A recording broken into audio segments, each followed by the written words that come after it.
estúdio, Carol Pérez. Carol, seja muito bem-vinda aqui ao Mesa para Dois. É um prazer recebê-la. Oi, boa tarde. Obrigada, é um prazer estar aqui também. Carol, você que é idealizadora desse projeto, né? Ideia Prática Mais Lab, modelagem de projetos para LIC-DF. Que, traduzindo assim, é um projeto para as mulheres aprenderem a criar esses projetos e concorrerem a editais, né, oferecidos pelo Distrito Federal, no caso a LIC, e terem essa possibilidade de mostrar todo o seu potencial, né? Como é que foi que surgiu esse projeto? Conta pra gente. Isso, a LIC-DF é a Lei de Incentivo à Cultura do Distrito Federal, né, que vem nos moldes da Rouanet, com isenção fiscal, então é parceria público-privada, enfim. E a ideia surgiu, Ideia Prática é o nome da minha marca, assim, vamos dizer, né? Gosto. Surgiu em 2018, que a gente fazia formação para pessoas que queriam aprender a elaborar projetos, enfim, uma série de coisas. E o ano passado a gente apresentou essa proposta específica para modelar projetos para a Lei de Incentivo, né? Aprovamos no FAC e estamos aí com cerca de 30 mulheres trabalhando. E a ideia de fazer só para mulheres é justamente porque a gente ainda tem uma defasagem do protagonismo feminino aí na produção cultural de Brasília, e eu acho que é super importante a gente criar esses espaços, né? E é a dificuldade disso, é a dificuldade de entrada, né? De você conseguir. As pessoas têm ideias sensacionais, têm ideias muito legais em diferentes áreas da cultura, mas fala assim, e agora, tá? Tô com o meu projeto aqui. O que eu faço com isso? Como é que eu viabilizo financeiramente, né? Eu acho que todos os nossos ouvintes, e é muito curioso, assim, eu sou uma das pessoas que sou apaixonada por essas verbos, incentivos, porque eu sou uma das pessoas que eu tinha muita ideia, assim, eu queria fazer uma websérie, eu queria mostrar isso e aquilo outro, e foi quando eu descobri esse incrível mundo, assim, de que, gente... Existem verbos, existem fundos do governo para realizar esses sonhos, por mais que eu não seja uma produtora cultural. E o governo está tentando se abrir para isso, né? Para assim, trazer mais pessoas, para que às vezes assim, tem inclusive editais para quem está começando do zero, né? Que privilegiam quem nunca ganhou o edital, quem nunca concorreu, nunca conseguiu arrecadar fundos para a LIC. E essa é a ideia de vocês, né? Para assim, qualquer pessoa que tenha uma boa ideia, que goste, queira mostrar o seu projeto, levar para o mundo, tem essa possibilidade. No curso, né? Eu não gosto nem de chamar de curso, eu gosto de chamar de laboratório criativo, Gostei. né? A gente trabalha com essa troca de informação, então as meninas estão passando desde um conhecimento da legislação mesmo do setor cultural em Brasília. Hoje mesmo a aula foi de manhã, foi sobre a legislação específica da Lei de Incentivo, e a partir da semana que vem a gente começa com os laboratórios criativos mesmo, que é sentar, aprender quais são os passos de um projeto, como é que você desenvolve uma ideia, como é que ela vira um projeto cultural, né?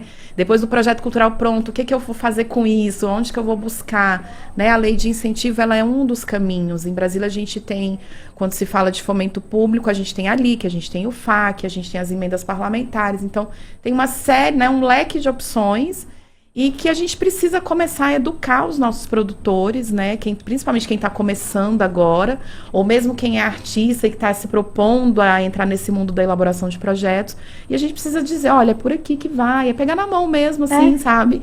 E abrir os caminhos. Eu acho muito legal, acho que casa muito, Carol, com a entrevista que a gente teve agorinha com o Thiago Reis, que é o diretor de comunicação do Na Praia, e ele falou o seguinte, na edição passada Na Praia, eles fizeram um line-up, montaram uma programação musical, e depois eles viram que pós-pandemia o gosto mudou, novos talentos surgiram, tem toda uma nova mobilização de atores culturais que ganharam visibilidade com as redes sociais e não são dessa parte da produção cultural mais tradicional, que já sabe o caminho das pedras, né? Essa é uma nova geração que está surgindo, que também precisa aprender esse caminho das pedras para financiar e ampliar ainda mais a visibilidade do trabalho. Sim, eu acho que a pandemia trouxe apesar de todo o contexto, né, trágico da situação, mas eu acho que ela trouxe uma amplitude e uma visibilidade para o setor cultural que às vezes a gente não tinha. Né? E principalmente o que a gente está aqui no backstage. Então, como é que produz, como é que se elabora, como é que você planeja, né, essas ações. Não é quem vê do outro lado, não é fácil, tá aqui uma live montadinha, tá aqui não sei o quê. Mas por trás tem todo um processo, né, e um processo burocrático, às vezes, que é necessário passar e tem que aprender a passar, né, até para a gente ter cada vez mais ações de qualidade. Perfeito. E eu acho que vai até um pouquinho além, assim. Eu costumo trabalhar nas nossas oficinas A gente senta em formatos bem diferentes de uma sala de aula. Eu gosto de espaços criativos, né? Porque a gente trabalha com insights. E insights ele vai valer para sua vida pessoal, para sua vida profissional, para suas relações fora, né? Daquela sala, daquele lugar ali. Então, são processos que são necessários, são emergentes, porque Brasília hoje, a gente tem que bater, assim, com muito orgulho, né? Nós temos o maior fundo de apoio à cultura, né, no Brasil, em termos orçamentários, né? Então, Brasília hoje está à frente de Rio e São Paulo, mas a nossa produção ainda é muito tímida, né? A gente está próximo, mas a gente ainda não deu aquele passo para colocar Brasília realmente no cenário. Eu acho que os grandes festivais, a gente já tem alguns de reconhecimento nacional e internacional, né, no DF, e a gente tem que tirar o chapéu para essa galera que está batalhando aí ano a ano para levar os festivais a um patamar mesmo de qualidade internacional, assim.